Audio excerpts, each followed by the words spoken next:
Barely Brave is an upcoming roguelike developed and published by Barbaric Games, slated for a late 2025 or early 2026 release. As always with a game in early access, bear in mind that anything and everything discussed in this review is subject to change. With that in mind, let's hop into my thoughts on the game.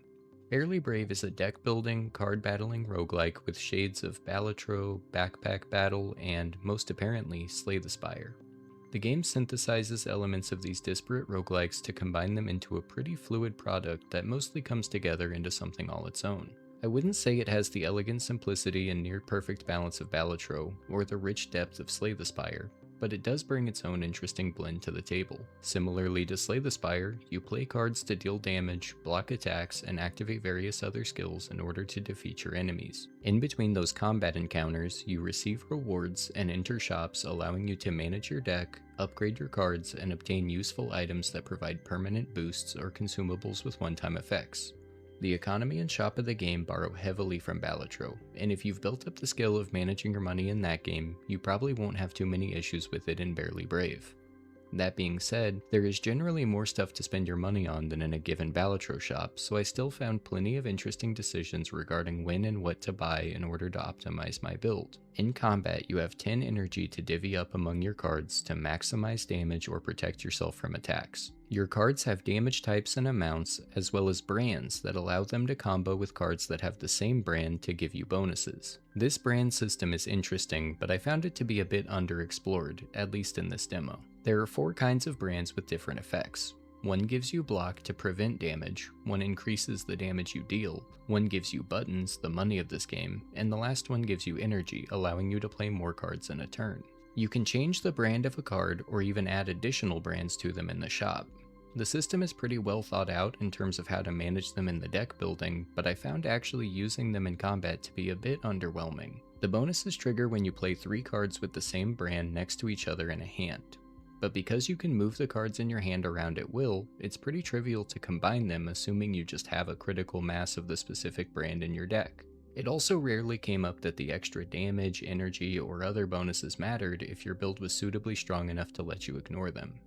I wonder if the game wouldn't be better served by removing the ability to move your cards around, making combining them harder, but boosting the bonus you receive for doing so to make it more rewarding.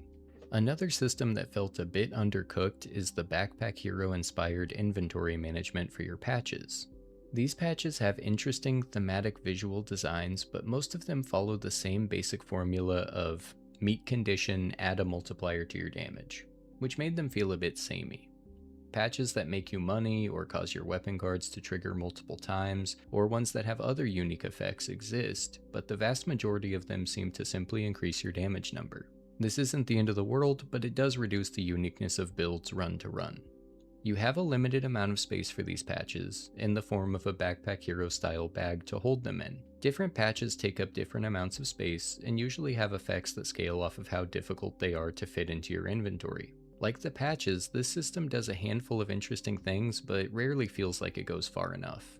I found some patches that cared about the amount of empty spaces in my bag, or only worked if they were positioned so that they didn't touch other patches, but the effects on them were so comparable to patches that didn't require me to jump through hoops, that it generally just felt better to fit as many patches into my bag as possible without worrying too much about the positioning of them. In the fights I played in the demo, enemies mostly stuck to simple attacks for 1, maybe 2 damage later in the runs. Some enemies would have certain conditions that boost their damage, such as playing specific kinds of cards or playing an odd number of cards or things like that, but for the most part, fights are one-on-one, maximize your damage, and hope it's enough to defeat the enemy before they end your run. I think the finished version of the game could do with some fights involving multiple enemies, or enemies that alternate between attacking and blocking, or counter on specific turns. Really any kind of mechanic that can change the dynamic of just trying to maximize damage every single turn. That would also have the added bonus of making non-damaging skill cards more appealing, as I was able to almost entirely ignore them during the demo. Overall, the combat was enough to keep me engaged, though it lacked the tactical depth of some of the best roguelikes on offer. Barely Brave is a game made by people with good taste in games, who understand in broad strokes what makes those games appealing, but maybe lack the nuance to replicate it in the small things. I enjoyed the demo, and I'll keep an eye on the game leading up to its release, but I would say it's gonna need some fine tuning before I could say I truly recommend it. Thanks for watching. If you liked this video, please make sure to subscribe to the channel for more thoughtful reviews, gaming content, and video essays.